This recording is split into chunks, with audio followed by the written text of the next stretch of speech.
बेगूसराय में भारत की प्रथम शिक्षिका, सामाजिक सुधारक व लेखिका माता सावित्रीबाई फूले की जयंती बखरी में बहुजन कल्याण समिति के बैनर तले बुधवार को मांगन सदा की अध्यक्षता में मनाई गई। सपा जिलाध्यक्ष सह बहुजन कल्याण समिति के संयोजक दिलीप केशरी ने कहा कि भारत की प्रथम शिक्षिका माता सावित्रीबाई फूले ने जीवन साथी बनी ज्योतिबा फूले के सहयोग से घोर सामाजिक पाबंदियों के बीच बालिका, स्त्री और दलितों की शिक्षा की अखंड ज्योति जलाई। वो पुणे में 1848 में कन्या स्कूल खोलने और टीचर्स पेरेंट्स मीटिंग शुरू करने वाली देश की पहली महिला थी। इस मौके पर अधिवक्ता गौरव कुमार, संध्या केशरी, नंदलाल यादव, राज शास्त्री, अंशुल कुमार और लक्ष्मण कुमार, मोहम्मद इरफान, सूरज कुमार, सचिन शर्मा, राम सागर पासवान, राधे कृष्ण पासवान, सुबोध राम, सुरेश ठाकुर, प्रभु कुमार यादव आदि ने सावित्रीबाई फूले के तेल चित्र पर माल्यार्पण कर उन्हें श्रद्धांजलि अर्पित की है।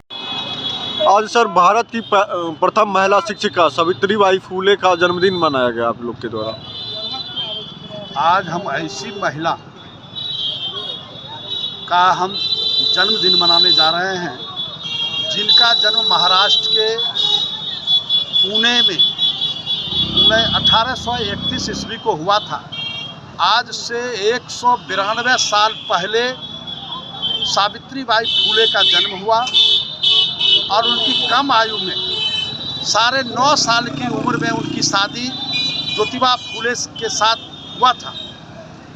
वह कम उम्र में ही अपने पति के साथ रहना शुरू कर दी और उनके पति पढ़े लिखे थे और उनके सानिध्य में आकर के ज्योतिबा फूले के सानिध्य में सावित्रीबाई फूले ने शिक्षा दीक्षा अध्ययन किया, ग्रहण किया और उसके बाद उन्होंने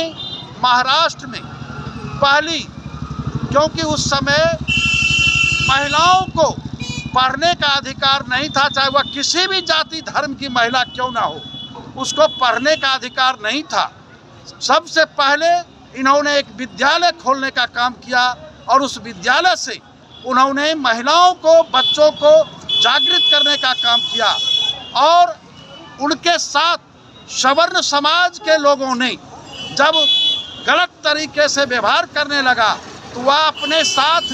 एक पॉलीथीन की पन्नी में एक्स्ट्रा साड़ी लेकर के चलती थी और जब अपने विद्यालय जाती थी तो रास्ते में सामंती वर्ग के लोगों के द्वारा उनके ऊपर गोबर, गंदा से गंदा चीज छिड़काव कर दिया जाता था। परिणाम होता था कि उनका वस्त्र जो था वह गंदा हो जाता था। उसके बाद स्कूल में जा कर के अपने पास जो वस्त्र था वह पहनती थी और गंदा वस्त्र जो हो जाता था उसको सुखा करके सूखने के लिए दे देती थी। तो बहुत ही संघर्षशील महिला हुई और संघर्ष के बल पर आज देश में लोग सरस्वती की पूजा करते हैं।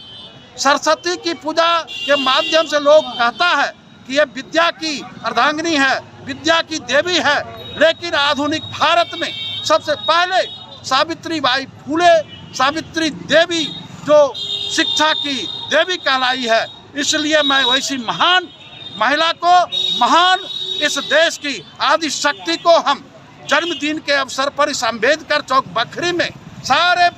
नौजवानों के द्वारा पहुंच करके उनको पुण्यतिथि के अवसर पर सत नमन करते हुए आज 192वीं उनका जन्मदिन है और मात्र 66 साल की उम्र में 18